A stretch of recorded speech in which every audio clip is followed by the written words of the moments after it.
नमस्कार, आप देख रहे हैं डॉक्टर साहिब आपके साथ मैं हूं मुस्कान। दर्शकों, आज के इस एपिसोड में हम बात करेंगे बच्चों में। हम अक्सर ऐसा देखते हैं कि उन्हें हाइपोथर्मिया की दिक्कत होती है। हम कई बार ऐसा देखते हैं कि उनमें टेम्परेचर बढ़ जाता है या कम जाता है।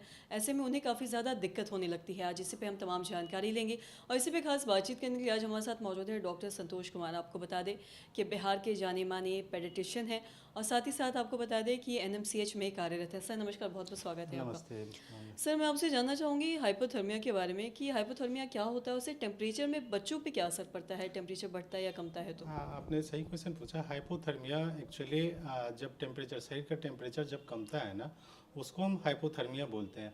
और तापमान का ख्याल नवजात शिशु में सबसे इम्पोर्टेंट होता है। ठीक है, जैसे कि नॉर्मल बॉडी टेम्परेचर जो होता है वो हमारे बॉडी का 36.5 टू 37, ये नॉर्मल बॉडी टेम्परेचर होता है। ठीक है, एंड अगर वही फ़ारेनहाइट में आप देखेंगे ना, तो जो हमारा बॉडी टेम्परेचर है 98.6 डिग्री फ़ारेनहाइट। ठीक है, प्लस माइनस 0.5 डिग्री ये वैरी करता है। तो बच्चों में, नवजात शिशु में ना, जैसे टेम्परेचर का अगर उसे एक नॉर्मल टेम्परेचर या आप पे नहीं रखते हैं, अगर बच्चे को ठंड लगती है तो बच्चों का ग्रोथ, बच्चे में इमिडिएटली उस समय जो कॉम्प्लिकेशन होने का चांसेस रहता है नवजात शिशु में, वो इन्फेक्शन होना, ब्लड शुगर कम जाना, कन्वल्जन आना, सीजर जिसको हम बोलते हैं मेडिकल टर्म में। ठीक है, या फिर आप हिंदी में जिसको आप झटका बोलते हैं, ये चीज़ आने का संभावना बढ़ जाता है। इसलिए देखा जाता है कि जब आप कोई बड़ा बच्चा या एडल्ट में अगर कोई प्रॉब्लम होता है ना, तो सबसे पहले उसको एयरवेज, ब्रीदिंग, सर्कुलेशन, ऐसा मतलब कि प्रोटोकॉल है कि आप पहले उसको सबसे पहले सांस का ख्याल रखना है, फिर क्या कहते हैं ब्रीदिंग का, फिर उसको उसका बीपी रिस्टोर करना है। लेकिन नवजात शिशु में अगर कोई भी इस तरह का समस्या आता है ना, तो सबसे पहले हम उसका टेम्परेचर देखते हैं कि टेम्परेचर कितना है, नॉर्मल टेम्परेचर है या नहीं है। अगर नॉर्मल नहीं है, कम है, तो सबसे पहले हम उसको टेम्परेचर प्रिजर्व करते हैं, वार्मर के अंदर रखते हैं या फिर गर्म करते हैं, गर्म कपड़ों में उसको रखते हैं। एंड उसके बाद फिर हम बाकी चीज़ देखते हैं, ब्रीदिंग, फिर उसका सर्कुलेशन। एंड सेकेंड, जब बच्चों में टेम्परेचर जब कमता है शरीर का 36 पॉइंट कम से कम होता है, तो आप देखेंगे उसका बच्चा सुस्त हो जाएगा, उसके हाथ पैर नीले पड़ जाएंगे, ठंड ब्लू हो जाएगा, जिसको हम साइनोसिस बोलते हैं मेडिकल टर्म में।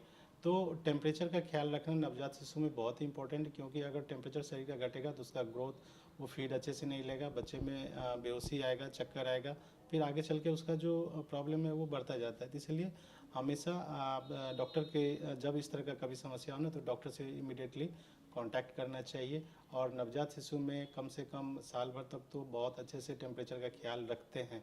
और जब सीज़न चेंजेज होता है, लाइक जब सर्दी शुरू होता है, उस समय भी शुरू में और लास्ट में बच्चों में कोल्ड होने का बहुत ज़्यादा असर रहता है। तो उस समय आप सुबह शाम पूरा सॉक्स, कैप, ये सब लगा के रखना होता है। बहुत इंपॉर्टेंट है टेम्परेचर का ख्याल रखना नवजात शिशु में।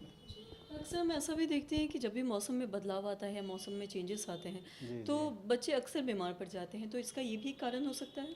हाँ, बिल्कुल बिल्कुल। जैसे कि आपने बताया ना कि मौसम जैसे चेंजेज होता है। अभी जैसे देखिए, हम विंटर सीजन से अभी हम जा रहे हैं बसंत ऋतु में, मतलब ऑटोमन सीजन में जा रहे हैं। अभी टेम्परेचर का वेरिएशन है, एटलीस्ट डे टाइम में आप धूप है, ठीक है, उतना आपको ठंड नहीं लगेगी। जैसे ही शाम और सुबह होता है ना, उस समय टेम्परेचर काफ़ी लो होता है, तो उस समय बहुत ज़रूरी है। एंड खास करके 5 साल से नीचे के बच्चों में ना, टेम्परेचर अगर कम है, उस समय वायरल इन्फेक्शन होने का काफ़ी चांसेस रहता है। ठीक है, ऐसे बच्चों में, क्योंकि एंड सेकेंड, बैक्टीरियल इन्फेक्शन भी होता है, जो हम हमारे थ्रोट में जो कॉमेंसल बैक्टीरिया होता है। लेकिन टेम्परेचर वेरी जब भी होता है ना, तो वही बैक्टीरिया कुछ पैथोजेनिक हो जाता है फिर, और बाहर से भी बैक्टीरिया हमें अटैक करता है, उससे इन्फेक्शन होता है।